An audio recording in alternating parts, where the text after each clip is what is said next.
이번에는 조건부 확률에 대해서 알아볼 건데요. 조건부 확률과 일반적인 확률의 차이점부터 먼저 볼게요. 일반적인 사건 A가 있고 S는 표본 공간입니다. 그때 사건 A가 일어날 확률은 우리가 표본 공간의 원소의 수에서 관심이 있는 사건의 원소의 수 이렇게 얘기를 하죠. 근데 이제 조건부 확률이라는 건 여기서 어떤 정보가 하나가 추가가 돼요. 예를 들어 B라는 사건이 있는데 이 B라는 사건이 발생했다라는 정보가 추가되는 경우입니다. 그걸 이제 뭐라고 쓰냐면 P, A가 B 이렇게 쓰죠. 이게 이제 B라는 사건이 발생했다고 할 때 그때 A라는 사건이 발생할 확률입니다. 그러면 B라는 사건이 이미 확실하게 발생을 했기 때문에 분모에 들어가는 표본 공간이 B로 바뀌는 효과가 있어요. 그래서 전체 S분의 A를 계산을 하는 게 아니라 일단 B가 일어났기 때문에 B 자체가 표본 공간이 됩니다. 그래서 B가 일어났다고 했을 때 그 안에서 A가 일어날 수 있을 확률이니까 A가 전체적으로 일어날 경우를 따지는 게 아니라 B 안에서 A가 일어날 확률만 따져주면 되죠.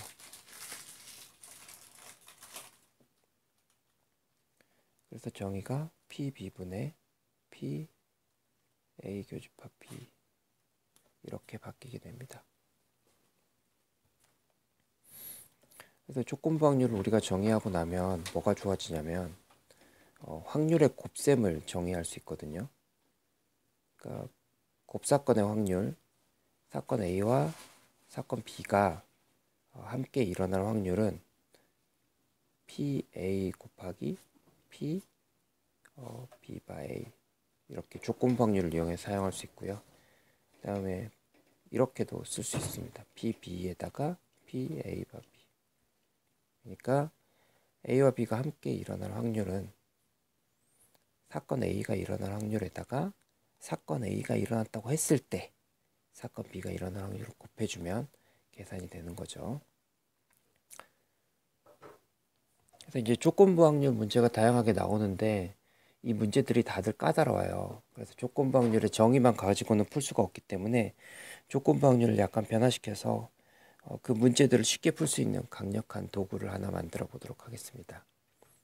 이름은 베이지 정리인데요. 사실 유도하는 과정은 굉장히 쉬워요.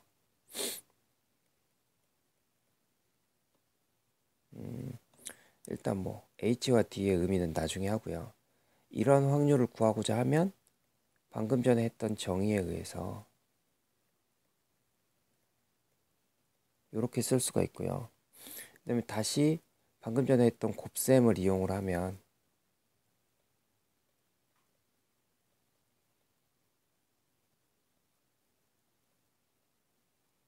이렇게 쓸 수가 있겠죠.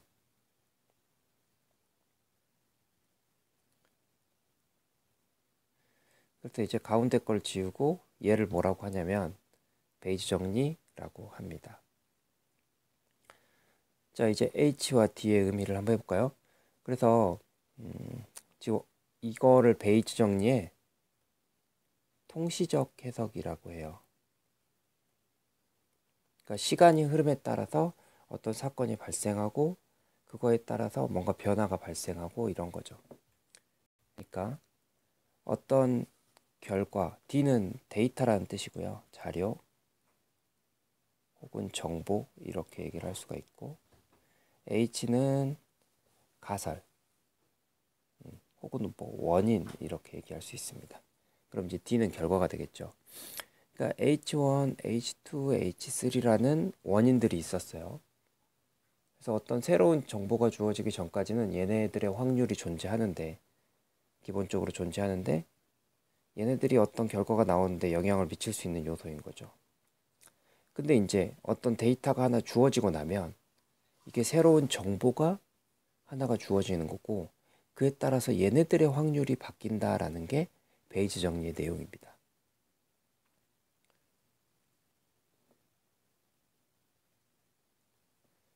이제 보통 이거는 의미가 뭐냐면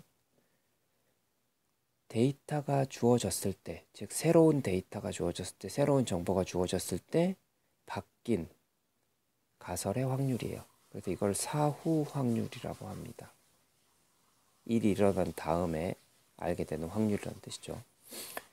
그 다음에 얘는 이제 사전 확률이라고 부르는데 정보가 주어지기 전에 우리가 어떤 가설마다 원래 가지고 있던 확률을 얘기를 해요. 그 다음에 얘가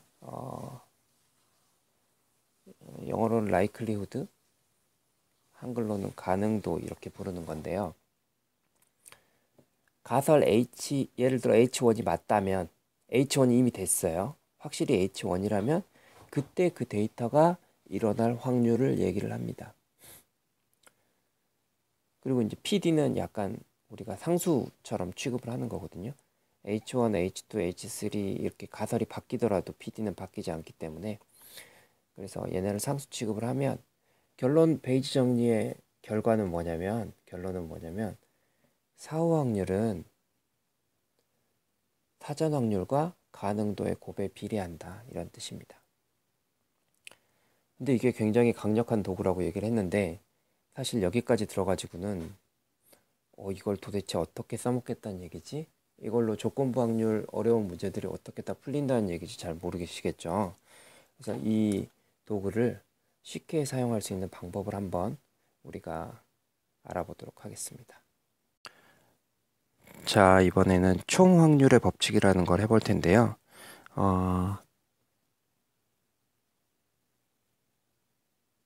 총 확률의 법칙은 이름은 그럴싸해 보이는데 별로 어렵진 않아요. 자, 보겠습니다. D라는 사건의 확률을 구하고 싶은데요.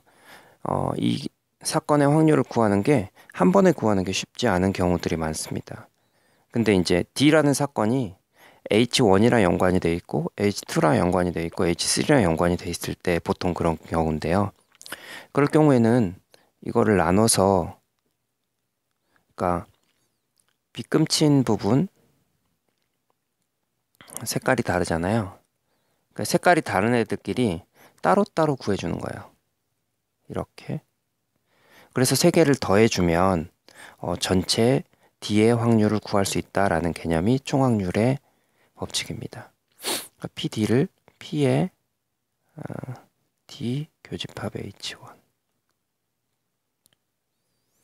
플러스 P의 D 교집합 H2 플러스 P의 D 교집합 H3로 보는 거죠. 이때 D 교집합 H1, D 교집합 H2 얘네들이 다 서로 배반이기 때문에 배반이죠. 그래서 이제 이런 식으로 덧셈으로 나누어 줄 수가 있습니다. 그 다음에 이제 덧셈 정리를 쓰고 나면 우리 방금 전에 배웠던 곱셈 정리를 이용을 해서 P의 D바 H1에다가 H1을 곱하면 D바 H가 D 교집합 H가 H1이 나오죠. 그래서 이런 식으로 계산을 해줄 수 있다라고 하는 게 총확률의 법칙이고요. 총확률의 법칙을 써놓고 잘 보면 이게 베이지 정리랑 유사한 부분이 있죠. 여기 이 부분이 자세히 보시면 이 부분 바로 베이지 정리에서 분자에 들어가는 부분이라고 생각을 할 수가 있어요. 그래서 베이지 정리의 분자 부분을 계산할 때 걔네를 다 더해주면 우리가 아까 상수라고 얘기했던 분모에 들어가는 D라는 사건의 확률 PD를 구할 수 있게 됩니다. 이걸 이용해서 어떻게 베이지 정리를 쉽게 쓸 수 있는지 한번 알아보도록 하겠습니다.